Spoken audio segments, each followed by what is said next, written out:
welcome to another episode of Clubhouse Conversations. I'm your host, Simon Thornton, and in the clubhouse today, we have three members of the Duck Hook team. We have Scott Sullivan, we have Ben Scott, and we have Nick Burns. Lads, welcome. How are we? Cheers, Simon. How are we doing? This is our second go, second bite at the apple. We had some gold, and then this guy forgot to hit record, so lesson learned very early on, but thank you very much for coming back in and doing this again. Hopefully we can recapture some magic. There we go. Right, well, we'll start out at the beginning. We've kind of done this with everybody so far. Sort of give us a little bit of background on yourselves, because you're all hockey players. So a little bit of sort of where you started out with the sport and a little bit of your journey to the point where, let's say, journey to the point where you joined Pembroke. And that'll be sort of a cutoff point. Scott Sullivan, we'll start with you. So yeah, I mean, I've been in Pembroke now, I think 7 or 8 years. But starting, so myself and Ben would have played in school together. What do you laugh at? Go ahead. So yeah, we would have played in school together, and then would have played against the Bear Burns as well in school. And that yeah. He was that size when we were about 13 as well. So you can imagine how scary he was. But yeah, just played in school up to about 18. And then as soon as I moved to Dublin, 2013 or so, I think, joined Pembroke. And yeah, I've been there since then, really, playing ones, twos, sin bin, up in the balcony, suspended half the time. But yeah, that's kind of how I ended up in Pembroke. Yeah, possibly the longest red card in history, thanks to COVID. I still have a reserve. You still have one to serve. Yeah, early retirement. Just pack that one in. Bear, we'll jump to you then. Yeah. So I started playing hockey when I was like 4 up in Garryduff, and in primary school in Cork. Played secondary school in Middleton, had a few encounters, as Sully said, with himself. Then I went up to UCD and was on the scholarship there for 3 years, and then once I finished my undergrad, I took the rite of passage for any Cork person at this stage in Irish hockey and joined Pembroke.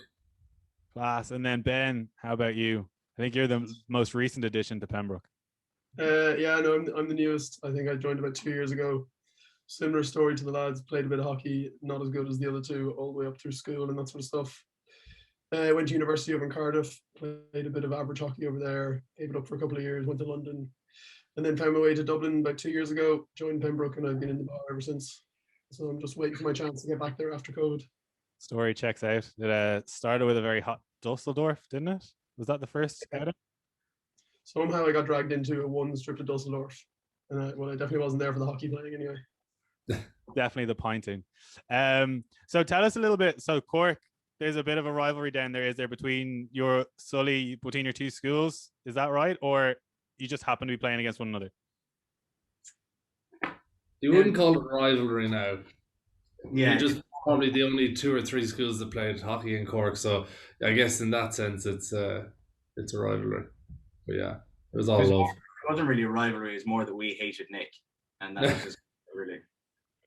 Fair enough. And were you same club then, or were you rival clubs as well? Different clubs. So I was C of I, and the lads were knocking around Bandon, mucking around there. Playing agricultural hockey. Agricultural, fair. There's some representative then in Sully with you, and then Nick with you as well. Starting with you, Nick, tell us a little bit of that. You played. Do you have senior caps, or is it all underage?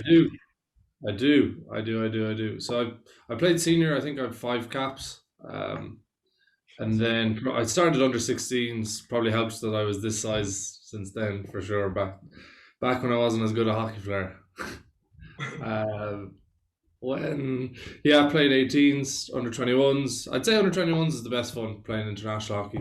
We played European B division in Portugal, and it was a great crack over there. But yeah, that's probably some of my best Irish hockey memories. Was that the year that you guys won it and got promoted back into the A division? Was that year? Yeah, exactly. And I actually, so when I had my under 21 team, the first year it was the first year they reintroduced it, having like abandoned the under-21 program for like however many years for like the Ireland A. So we had to start off in the C division of Europe, which is, now that's interesting. You think you've seen stuff down in Bandon. There was lads turning up to games in like football boots. There was a couple of occasions where we may have went out the night before. So I think the total goals was like 54 goals scored in the C division and none let in. And we managed to get then promoted to the B division. So my last year under 21s, we managed to get promoted then back to the A division. So yeah, I didn't quite get the final round in the A division, but yeah, that was where we were. So you would have, you were captain as well, weren't you, Bear? Yeah. Somehow they decided that I was the man to lead us out, and that I was the best example. No, I don't know how they managed that. So it makes a lot of sense that some of the nights you went out before playing. That wasn't when I was captain. That we were on the straight and narrow. That's not in the leadership locker, no. No. And you would have been. We had Mark Ingram on here before. Were you that same age group then? Yeah. So Iggy was on that team. Who else was on that team? Mark Lockery, who would have played a lot of junior hockey with Pembroke, and senior as well, I guess. He was playing over in Exeter, and where is he now? Old Georgians. So he was on it. I don't think there's any other Pembroke people on it though. No. Okay. And then Sully, how about yourself?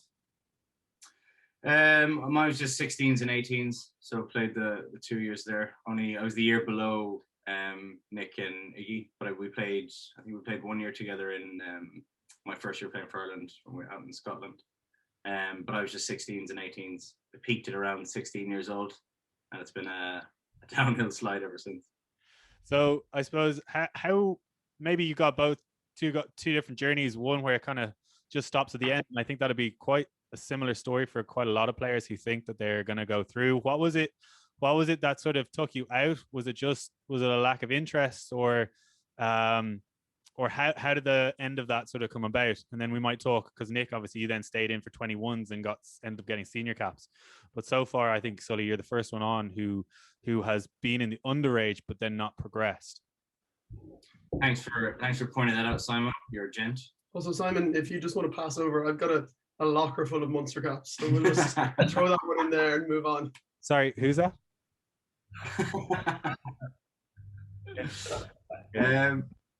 Well, yeah. So I played 18s up to 18, and then we went to live in Australia for a year. And to be brutally honest, when I came back, was nowhere near the standard. Never really got anywhere near that standard again, or have been. But you've played with me, Simon. I'm not really. Wouldn't have the head for it, or the commitment as well that's required. In fairness to any kind of international level, that it's a serious level of commitment from training and stuff, and I'm not sure I'd be an ideal candidate for that. So it was very easy for me to fall out and claim, they didn't want me, but really it was never an option for me. That is fair, and I think that's something that, especially when we pour so much importance onto like the interpros and the Irish stuff at the start, is actually it takes a certain type of beast to be able to keep going and to stick with that high performance setup. And maybe that needs to be looked at, that there's a need. I was listening to a podcast with Eddie Jones the other day, and he talked about how underage teams possibly should still be development teams, and they really need to shy away from high performance at that age. That everyone needs to be taught there, they need to learn there, that they don't necessarily need to be coached, so to speak, but that there's almost a pressure to put high performance in straight off the bat. And maybe we just actually need to be better at developing players at that age. Maybe things are changing, I'm not sure. Then Nick, your story was a little bit different. Obviously, then you continued on through 21s and got yourself some caps. What happened there? Tell us your story there. Yeah, I think there was kind of the classic case of staying involved throughout the underage setup, and then just staying involved. Then once you get involved with the senior stuff, I think where it started I suppose the appeal of it started to diminish for me was when you start working, and there's a lot of other attractions and distractions, and it's just kind of hard to stay motivated, especially if you're on the periphery of a squad. I commend anyone who's as dedicated as they can be, and not making it as well. It's well and good if you're making it. At least there's the kind of carrot there for you, and you end up getting some success. But to be honest with you, fell out of love with it a little bit, but also probably may not have been good enough to really be in that squad the whole time. So yeah, They're both very what's the word? Quite thoughtful about your time. There'd be there, as you said, Sully. There'd be plenty of people who are like, "Oh, they just didn't want me. I was definitely good enough to do it, and whatever." And so, very, very mature perspectives on both things.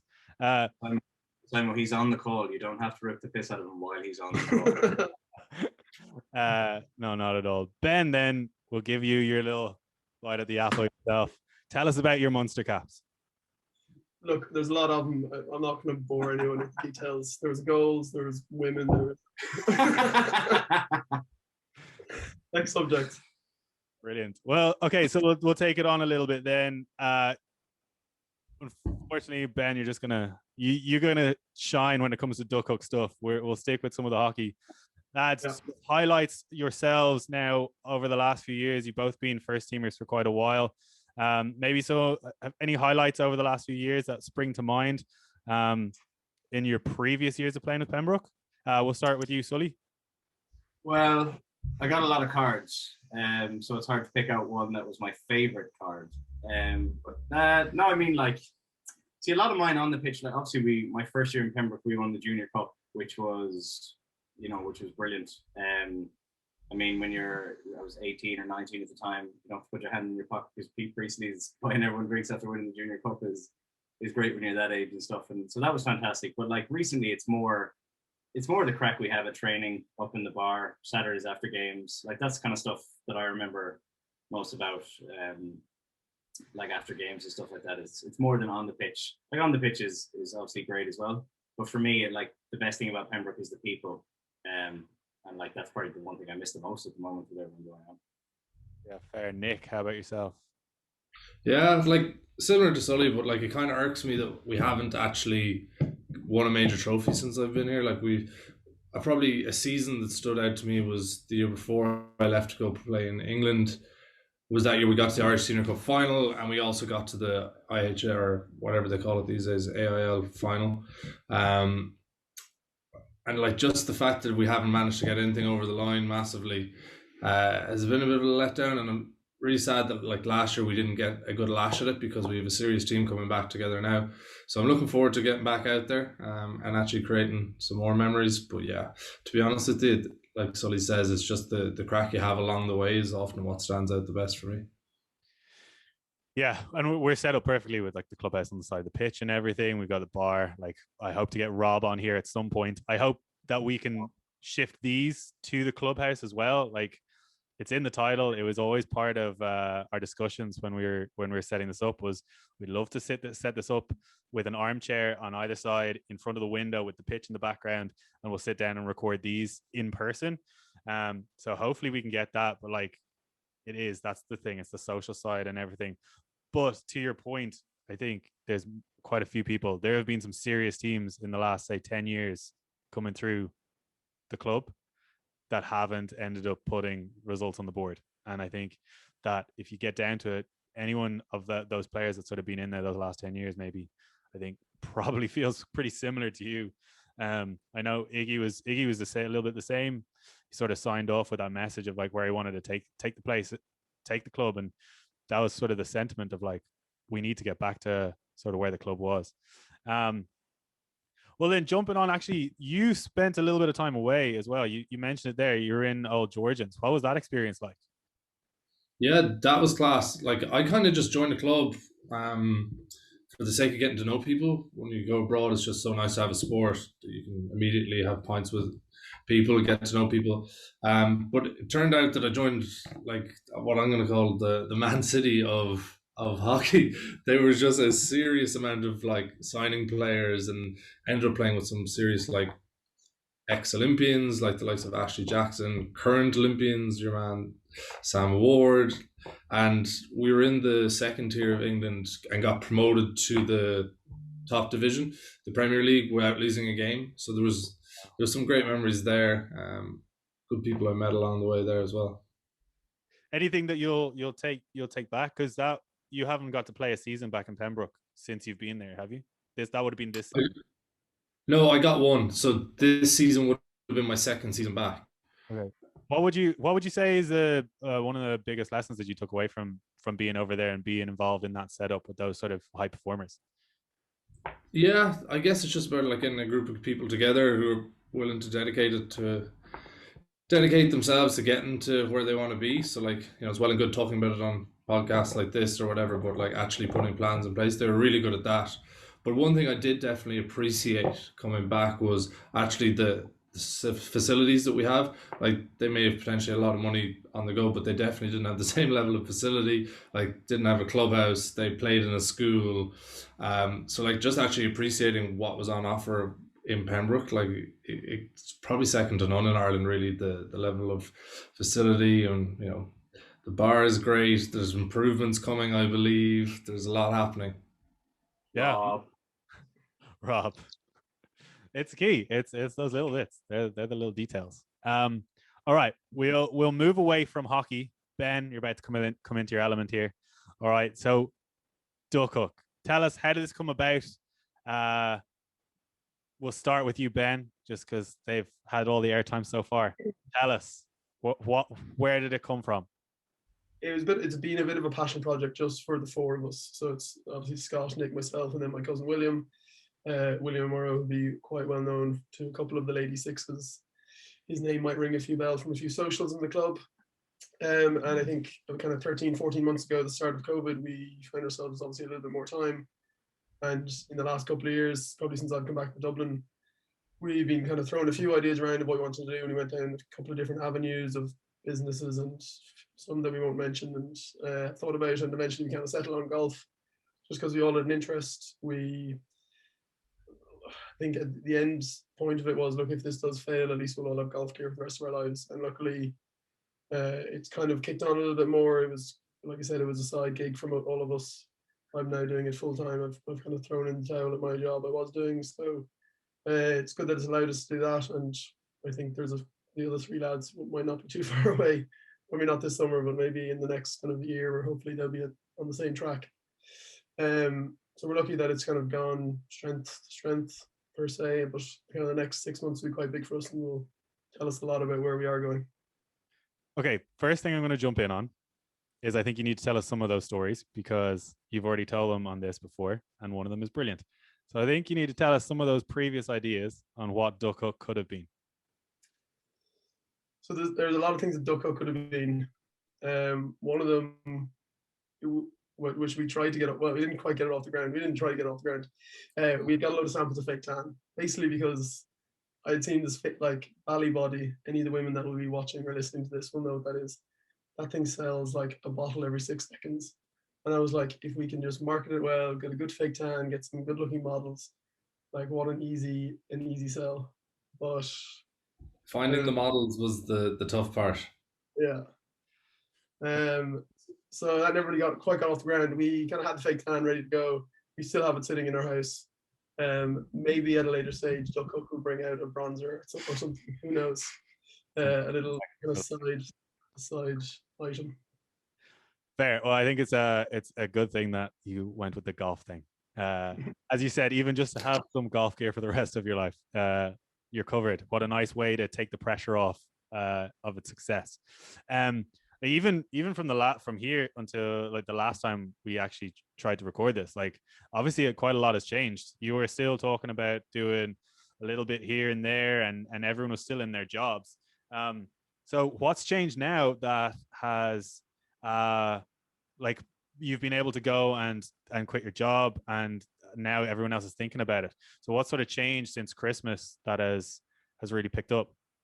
I think, yeah, since we recorded this, I think we did it in early January. It was like, for me, I think it was always on the cards wanting to leave. Like I used to work as a sales rep for a technology company, and I just really didn't enjoy it. So at the first chance, I was always going to leave. But I think we had a really good Christmas period, and we brought out a lot of items. They seemed to sell pretty well, and then we kind of expected stuff to kind of just fall off a little bit as it got a little bit quieter and golf courses weren't open, etc. And then things just kept up and kept going. And then I thought, look, if we're not going to do it now, then I'm never going to do it. So that's why I kind of took the chance to do it, and I'm more than happy to like do as much as I can with it and try and build it. And like, okay, look, I think we're a little bit further away from the rest of the lads to go full time.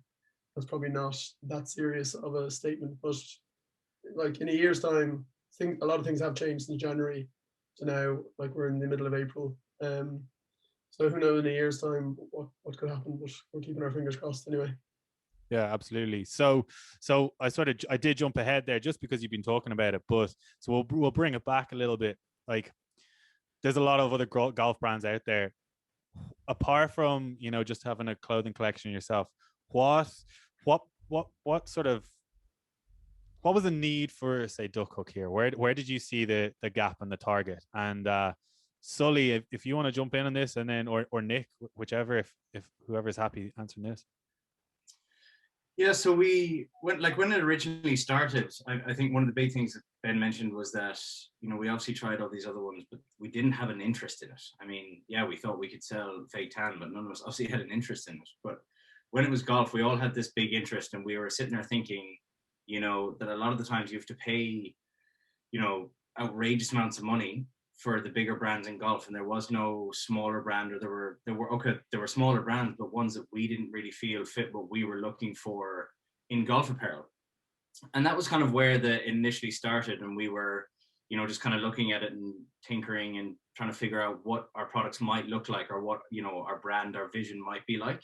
And I think it was, you know, it really obviously helped that we were all interested in it. And then obviously when Nick joined, Nick has a big interest in golf as well, and was real passionate about getting involved and stuff. And that's one of the big drivers that we saw a need for within the market of what we thought it should be like, or what way we feel a brand should be run in the golf industry.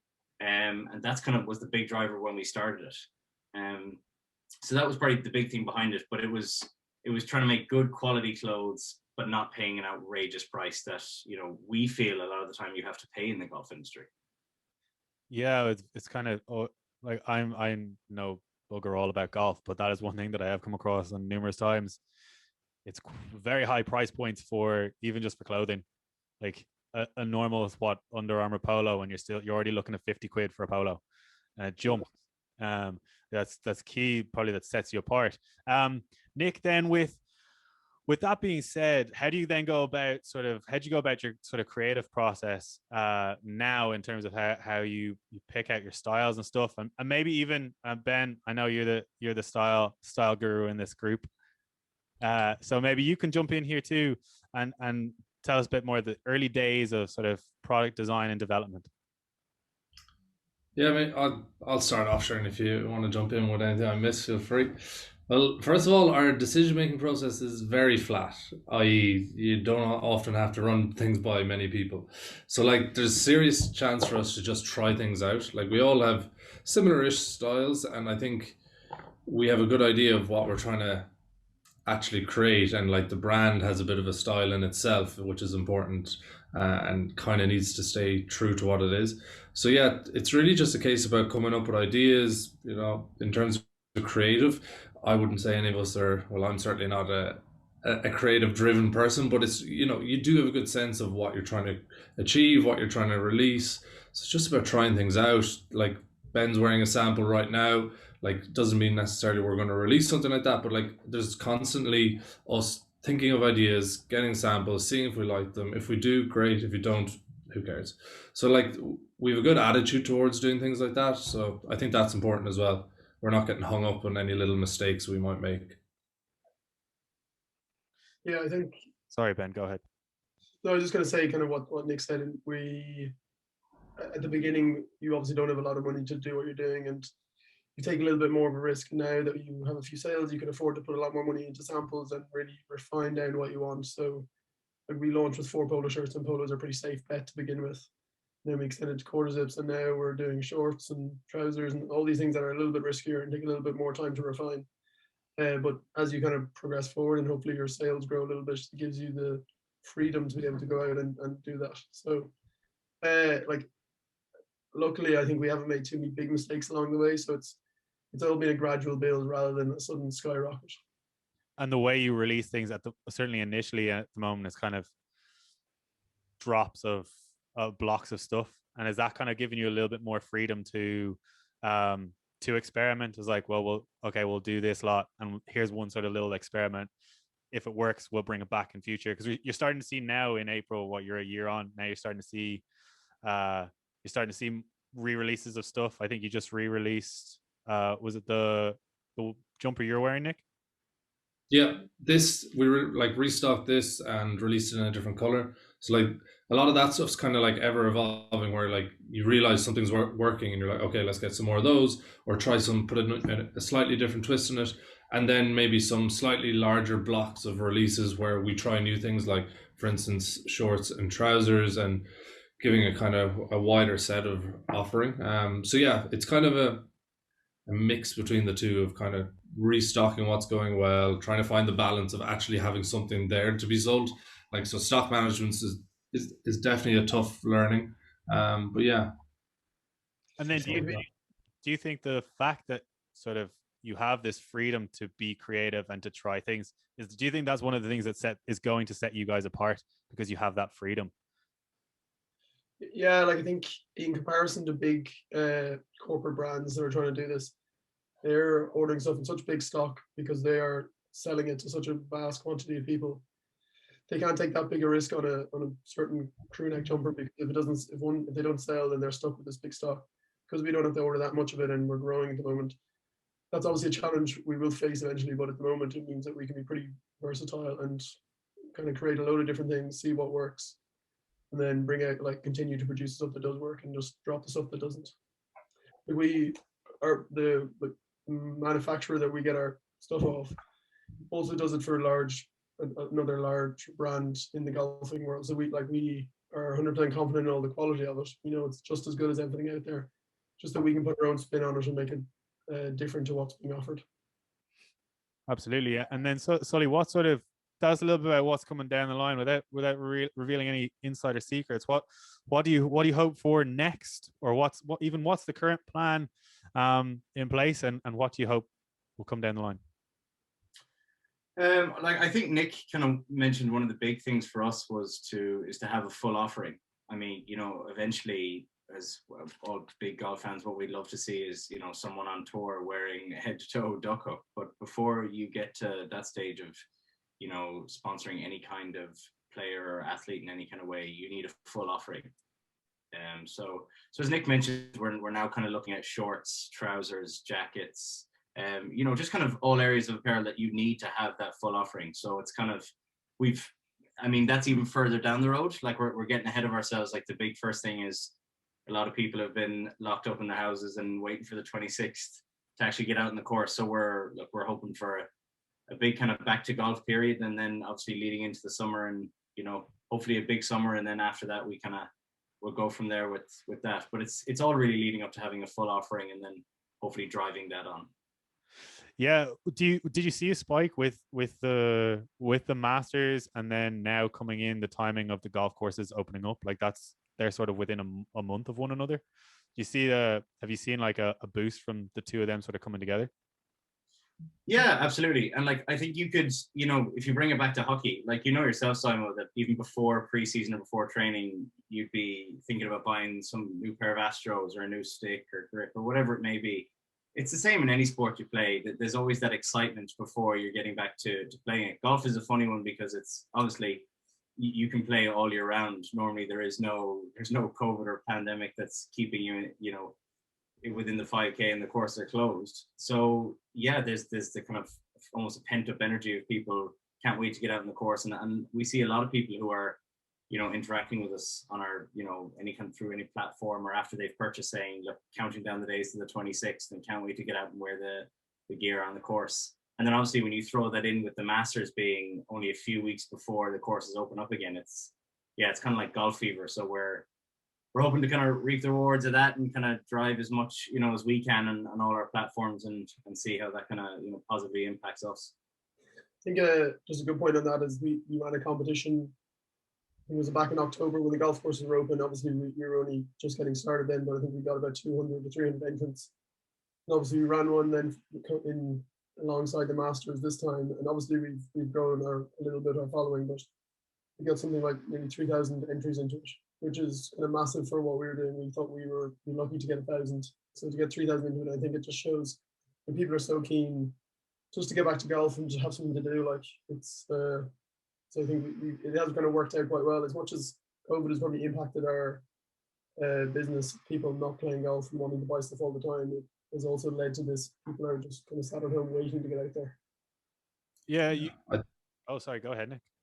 Yeah, no, I was just gonna say as well. Like, I think there's a bit of a like we were saying, we're obviously like a bit of a challenger in this space, and we're certainly not competing with the big guys. And I think people have grown to quite like that about us, and that we're trying something new. People like to support the little guy and join us on a bit of a story and on a journey. So I think that's coming into fruition as well. Like people are starting to actually like our brand, and the clothes as well speak for themselves. So I think a lot of those sort of factors combining has led us to where we are, and I'm sure that once things open up again, and hopefully stay fucking open this time, we'll only kick on further. Yeah, it seems you sort of struck gold a little bit in timing, in that your online selling place, everything's gone online. So although you've lost the golf courses, you don't have to worry about getting into a golf shop or anything like that. So you can generate everything there through that. Plus you're getting that sort of, particularly like back in, maybe it's continuing now, but back in the summer there was that sort of like swell of support Irish, support local, sort of support friends and family. So you sort of jumped on the perfect time with a wave that has maybe contributed to that. Do you think that's kind of the case, or part contributor, or what do you think? Yeah, like there's people now who like would never have even thought about purchasing online, but suddenly have learned. So there's been like an education about like online purchasing, especially amongst slightly older demographics. So like the ability to reach them where you may not previously have done that has allowed us to be a lot more agile in the way we operate, because we don't necessarily want to be bricks and mortar, and we don't have plans to be just yet. It just makes life easier, to be honest with you. So yeah, that level of education that's happened over the last year, and like if we can do this well and get off the ground in a global pandemic, I think it only bodes well for the future as well. And do you plan to stay online, or do you plan to start getting yourself into pro shops and stuff as they start to open up? Like the conversations have happened, and we've kind of been clear in our messaging that we'll probably get there eventually, but for now we're focused on just learning to walk before we can run, if you will, and just focusing on nailing the basics before you bite off more than you can chew, and then suddenly you go tits up. We don't exactly have much room to do that at the moment. So yeah, not making mistakes is as important as getting stuff right. That's fair. I suppose if people start coming knocking on the door, then you can look at that rather than forcing it down the road. You've kind of gone fairly global already, and quite savvy with your Instagram and your socials. Was it intentional to get it into the hands of, you see rugby players with it. There's a lot of people sort of representing it from all over the place. Were they people who just heard about it and it worked out nicely that you could kind of promote it with them wearing that stuff, or did you actively go out and find people like that to sort of represent the brand? Yeah, so I think we didn't put that much into kind of the marketing that we've done of it so far. Like a lot of it, we tried to just be organic on our social medias and kind of see what happens. We did kind of just before Christmas do a bit of a blast where we pulled on a few legs of rugby players that we knew and had a bit of a following, send out a bit of free gear and just to get a bit of traction that way. But to be honest, we haven't done a whole lot of kind of marketing influencing or influencer marketing even, or anything like that. So we're trying our best to try and make it organic as possible, because you don't get sales from fake followers. Absolutely, and it feels genuine. I think that's the big thing that comes across. It does feel genuine in a big way. So you guys obviously set up during COVID. What challenges did that in itself pose, if any? And if there was no sort of COVID challenges, what were some of the challenges that you faced in getting off the ground? I'll take it if you want. I think that I would say, like, from my own personal experiences, the biggest challenge was actually Brexit. And actually, like, it was actually kind of the thing you'd heard about all the time, but personally, I didn't pay enough attention to it. But like, suddenly then one day I was like, oh shit, every single one of our customers going to get landed with a tax bill every time we deliver something to the UK. So like, trying to figure that out. At one point, like, a load of orders got stuck in customs. We didn't know what was happening with them. So like, that was probably one of the biggest things, not COVID related, I guess, but over the last year, something that was out of our control that definitely had me a little bit worried. Anything on COVID from your perspective, lads? Do you remember anything, conversations initially? Nothing initially, but I can kind of think at the moment. I think if we got to where we were at this stage, we probably would have gone out to see our supplier and we would have lined up everything we were planning on producing in the next kind of 6 months, which is something we're hoping to do probably next October, is go out to where our suppliers are and get everything lined up a season ahead, because at the moment we're kind of working 3 months and we're making ends meet and it's making it work. But obviously if COVID wasn't there, the opportunity would be there to fly and go and see them straight away. So I think that's been an issue. It wasn't an issue starting out because we didn't have the means to go and fly around the world to go and see our suppliers. But I think now that will change, hopefully, when we all get a vaccine. Yeah, honestly, though, like, oh, sorry, go, Sully, John. I was just going to say that in fairness, we've actually been quite, when we think about COVID, we tend to talk about the benefits and how it's helped us, and how, as Nick mentioned, people buying online, e-commerce, we kind of just discuss the benefits as opposed to how negatively, it's impacted us. So, I mean, everyone is spending less money on stuff and is like dying to go buy some new things. So we try to focus on that. So in one sense, it's not really much of an issue. It's kind of how we started. It's the way we started our business. It's actually going to be probably a bit of a shock for us when COVID's gone, and because we started during a pandemic. It's going to be a whole new thing for us when there is no pandemic. I think if there was no COVID at the moment, we would be on the golf course right now and every evening. Like we get a lot of time to do. Obviously, the guys all work day jobs, so a lot of our work is done in the evenings. So it will be a bit of a shock when we're all trying to play golf 24/7 and actually have to sit down and do a bit of work. Yeah, yikes! What if golf had to take a bit of a back seat? Don't think that would go down too well. No, that's a great answer. It's a nice way of looking at it. There's a lot of negativity thrown around about this whole situation, and I think from the start, I've tried to be, although I've had my gripey moments where I start moaning, but very much trying to frame positives of what we've gotten out of it rather than the bad stuff. And I think it's a great way of looking at it. There's quite a connection between sort of the hockey community and the golf community. Every year it's like people looking at their watches waiting for the end of the season so they can get back out on the golf courses and stop wasting time on a training pitch. Do you see yourself, do you think the hockey connection, do you think the hockey connection has bolstered your support from the off? And then I suppose the follow-up question would be, and now obviously we're still early doors, but do you see, like, how many years have we been involved in the first team, and there's always talk of like off-pitch gear for after games and stuff. Do you think that'd be like doing special once-off kind of things like that, getting involved in that kind of game? Or is it very much stick with golf now while we can? And, if things come down the line, great, but you're not going hunting for them. Like, as I mentioned, as a fan of the bar in Pembroke, and that's where I spend most of my time as opposed to actually on the pitch. I'd love to see people after games in Duck Hook limited edition. I'm sure if we end up going on a pre-season trip again to Dusseldorf or something like that, we'd have to commission some sort of limited edition Pembroke Duck Hook polo or Pembroke top. But I mean, to go back in your first point, the hockey community is quite small, but it's also similar in a way to the Irish golf community. Like it's quite small, everyone knows everyone, and once you get the brand out there, the support has been fantastic.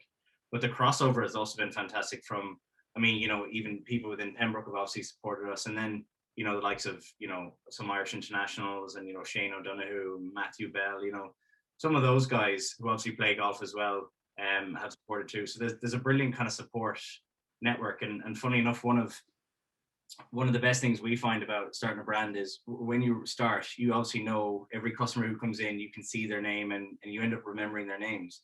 And funnily enough, from the very start, one of our biggest supporters probably has almost everything we released is Brian Trevor, whose daughter is Amy Kate Trevor on the Pembroke ones.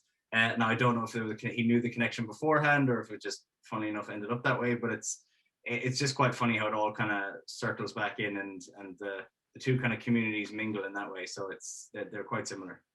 And what about the connection, Sully, that you had with Gar Evans and has since led to sponsorship of a golf podcast? What was the story behind that? Oh yeah, so there's another brilliant example that so Gar Evans, Monkstown legend, unfortunately. No joking. Gar was my Irish coach when under 16s. And he is very good friends with Johnny McCann, who runs the Bogeyman podcast. So for anyone listening, go listen to the Bogeyman podcast. But we've now entered in like a partnership with them, and they're two great lads, Johnny and Dave, that are running kind of a golf podcast weekly. And that relationship grew by Gar saying to Johnny, "Oh look, you know, I've seen these guys. I actually used to coach him," and that's kind of how Johnny originally got onto us, and the relationship grew that way. It was all through Gar Evans, originally from me being 15-year-old hockey player, probably telling him to F off or something like that. But funny how it all came back. Classic Monkstown scrounging off Pembroke, having no facilities of their own. You know, the poor. Please. Well, I'm definitely going to have to cut that one. Thanks, Nick. On a serious note, I think like the Irish public have a bit of a reputation for being kind of negative towards our own. Like if we all start to do something, often, I don't know, I find, especially in business for some reason, but I find that in the hockey community, it's been almost the opposite.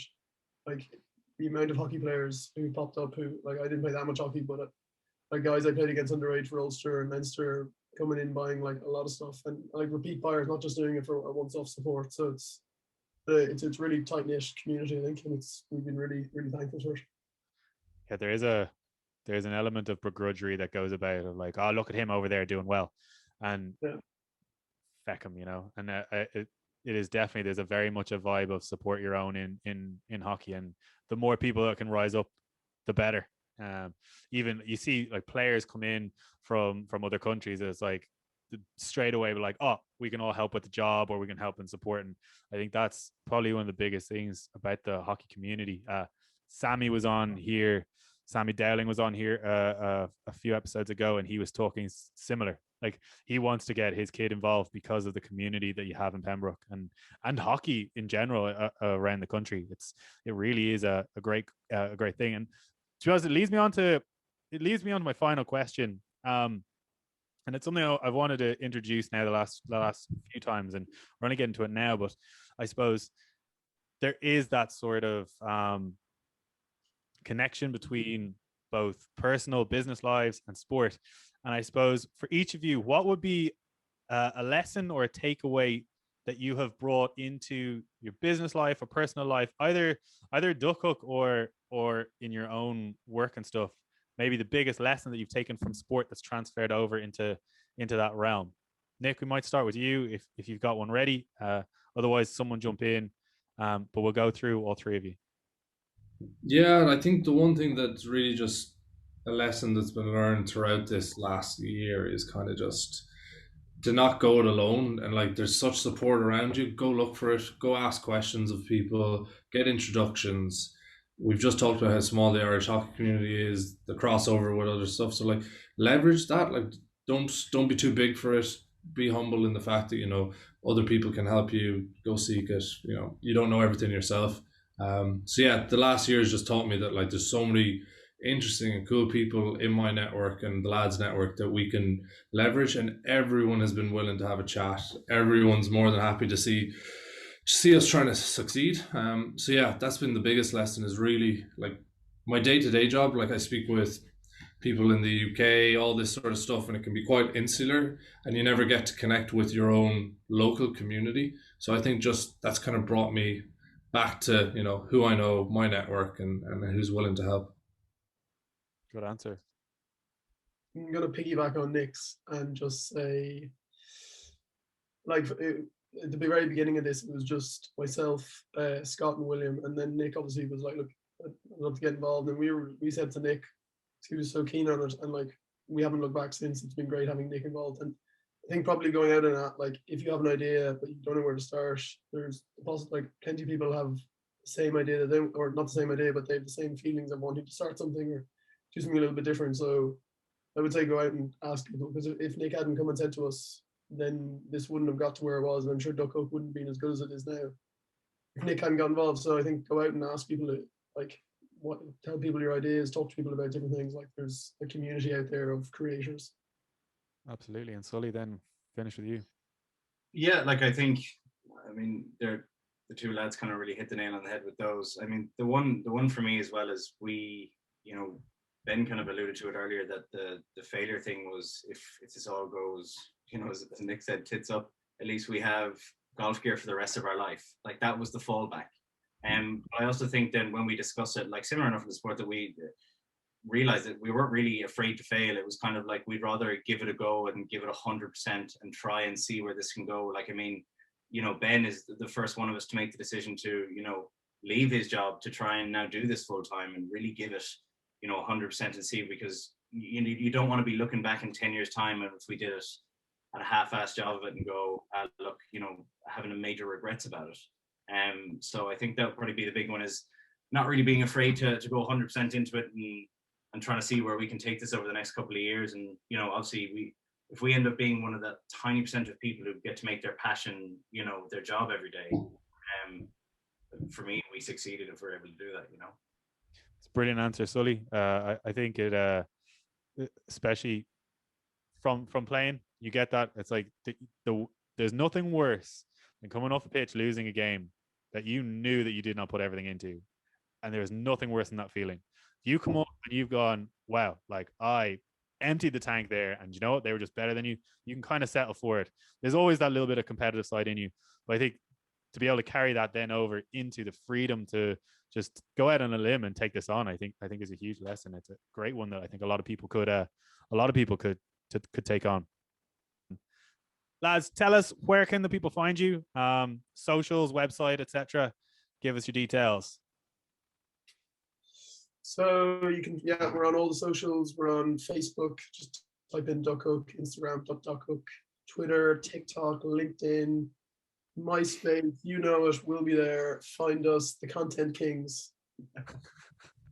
Sign up with that. Don't. Fantastic. Any final messages you wanna leave us with?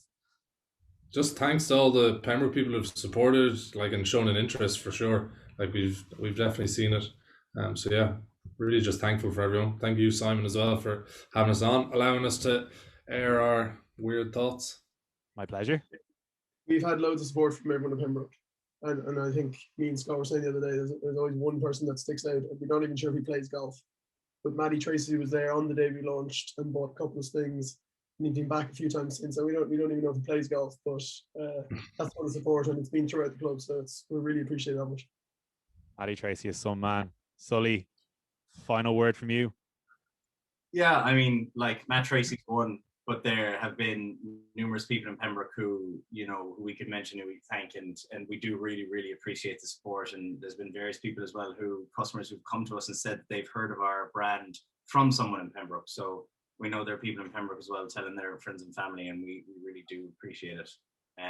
We can't wait to, I think we all agree, we can't wait to see Rob in the bar, most importantly. But yeah, can't wait to be back in the bar, having a pint with everyone, and hopefully be sooner rather than later.